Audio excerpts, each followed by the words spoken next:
Hello, I am Miss Garner. For those of you who have met me, obviously you know that I am your child's classroom teacher, and I am going to be kind of walking you through what you're going to expect next week.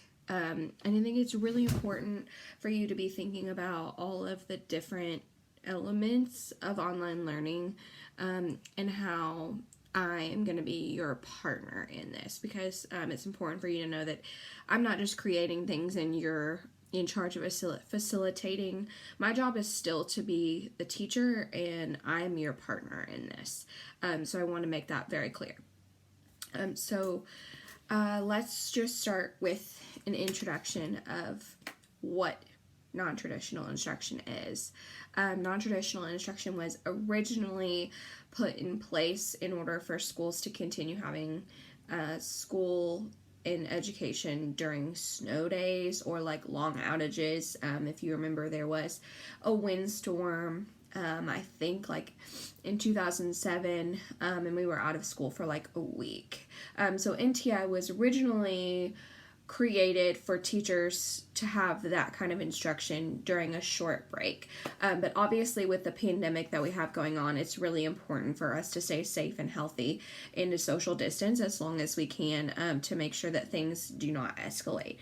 And so our district has put in place a lot of different things. And you've been seeing Dr. Polio has been very adamant about, having those press conferences and making sure that everybody has everything they need. And he's been really great about communicating with all the different tiers. And as you can imagine, with such a large district, there are a lot of people they have to communicate with.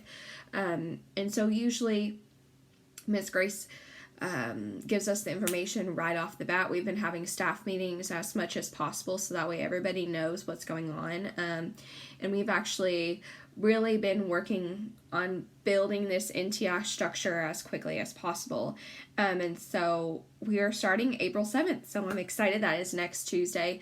Teachers go back the 6th, and that's kind of a day for us to just launch everything, make sure that it's working, and then the 7th is the day the students are required to start messing around. And now the week of April 6th and April 7th, the day the student starts back, that is a trial run for online learning. That week, students will be getting a choice board, a paper copy. So if you ended up getting a Chromebook and you're waiting on it, the Chromebooks will be delivered hopefully by Wednesday of next week. No promises because the mail is obviously a little bit slower. There's a lot more going through the mail. And we want to make sure that it is as, cleanly as it can be. But hopefully by Wednesday, everybody will have those. I know they were supposed to be shipping a small shipment out today, maybe half of them today, if they can get them that way. And then Monday is on April 6th is going to be really the biggest shipment that goes out. So that's very exciting. I am thrilled because students are getting this opportunity to work with their teacher, no matter what their circumstances are. So that makes me very happy. And now I'm going to get to talking about some stuff that is more for your student in my class. And the first thing that I want to start with is my office hours and what that's going to look like if your student's like, what in the world am I doing? I don't know. Maybe you don't know how to access something, or, it's a parent and a student disagreement and, you can't figure out what to do. I want to be readily available, but there are going to be times where I am available whenever you need me. 9:30 to 10:30, I will be at my laptop always every morning. Before meetings and before student conferences. And then I will also be at my laptop 2:30 to 4 o'clock for any phone or video conferences that need to be had. And so that will be daily. The only change would be is if I have a student change their conference. But at this point, I really don't think that there's going to be many changes in that. I would like to keep it as scheduled as possible. That leads me to student schedule of conferences. This will be posted on Monday, April 6th. And I want to make sure that this is something that gets posted on Monday, so that way if there are conflicts, I can change them and get the ball rolling. I want to have all student conferences April 7th, 8th, 9th, and 10th. And I want to see how they go, and I want time to spend with each of the students in my class and each of your students. It's very important that they still see me, and it's very important that they still know that I'm a part of their education, because even though we are virtual, and even though it's something where I am not right by their side, I can still offer them a learning experience. It's just going to look and sound different, which is fine. And so I do want to get the ball rolling on that on Tuesday. And if they're, I'm not going to use the whole 20 minutes to do conferences next week. And these can really be student driven, or they can be me writing notes and just saying, here's what I need to talk about with this student. But for the first week, it's really just going to be a 5-minute conversation. How are you? What's going on? Sharing things. And I'm going to let them really lead the conversation, anything they want to know from me. I'm sure your kids have questions, and you can't answer every single one of them. And honestly, I don't know that I can. But I will absolutely always do my best to be forthcoming and honest with your students. And then let's get started with a few other things that are on my list. I do have my agenda in front of me. So like I was talking about, the student choice boards will come out, and those will be paper copies. So what that means for online learning for the week of April 7th, that means that it's literally just going to be a trial run. Now, there is still going to be instruction on there. I still have created reading videos. Ms. Smith will have some math activities to do, and we will only have reading and math. Ms. Schmidt will, be in charge of social studies and science.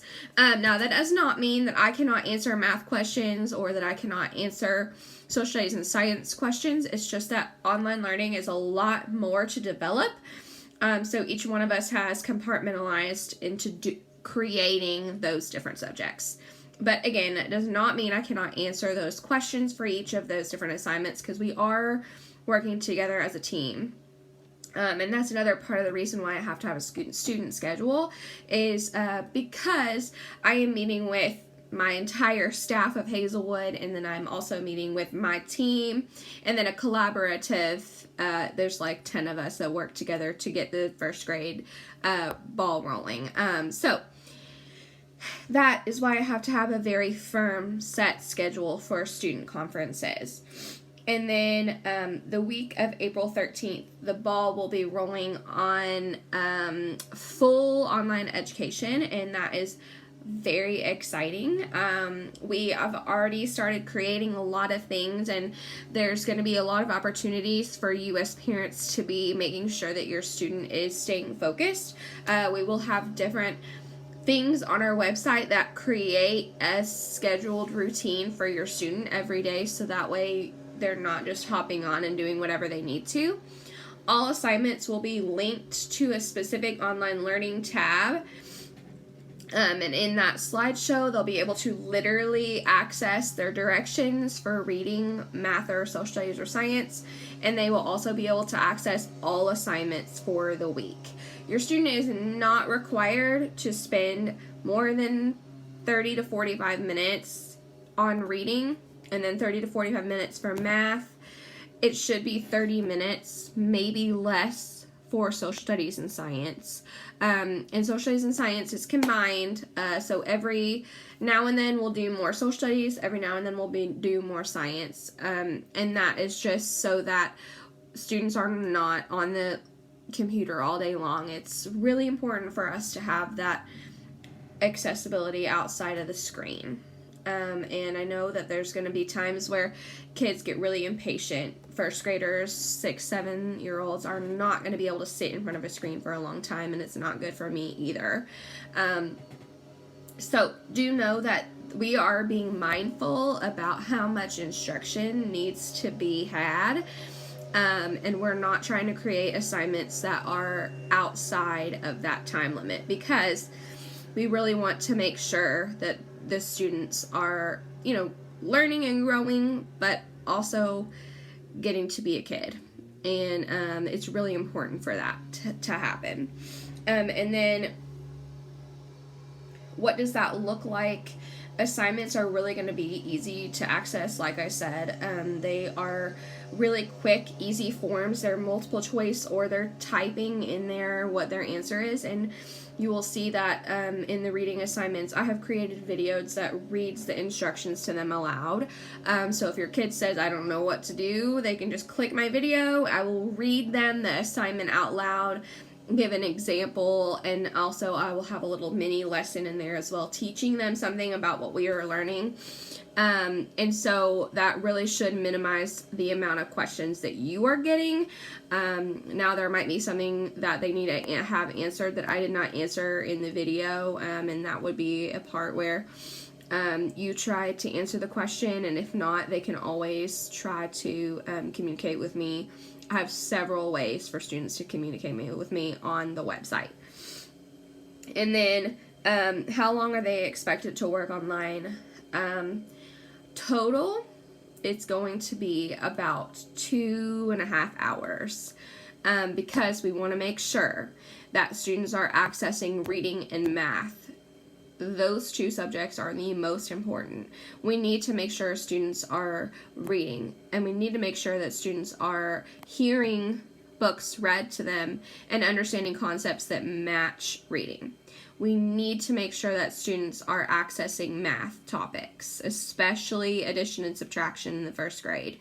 It's going to be really important that these kids are practicing everything that we are linking in and teaching, because these topics are things that they're going to need to know for second grade. And I realize that home learning can be very stressful. And, utilize the fact that if you have another student, have them work together and hold each other accountable. If not, create a firm schedule. Your student needs to go by that schedule we have online, because that is going to make them quicker to get things done, and it's going to make you feel better too, because you don't have to continue to remind them. You can print that schedule out, and each week they just follow. They can put a check mark, whatever they need to do to hold them accountable, because even though they're not in school, I'm still going to be checking all these assignments to see who's turned them in, and it is important for students not to get any more behind than they already are for these 2 weeks that we've been out of school.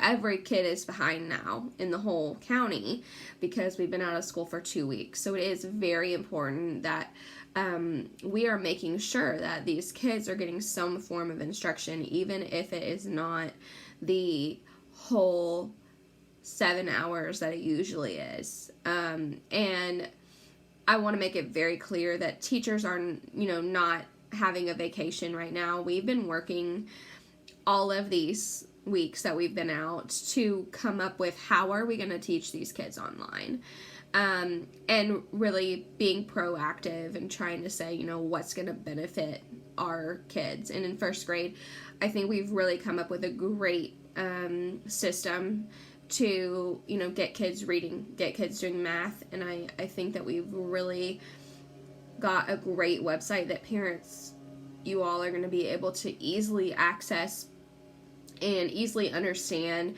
All the tabs are easily available. There's plenty of places for questions to be answered, and then there's always links to our teacher schedule, along with office hours, our Google Voice numbers, along with our emails. There's a form even for kids to fill out. I have a question about this, I'm struggling with this.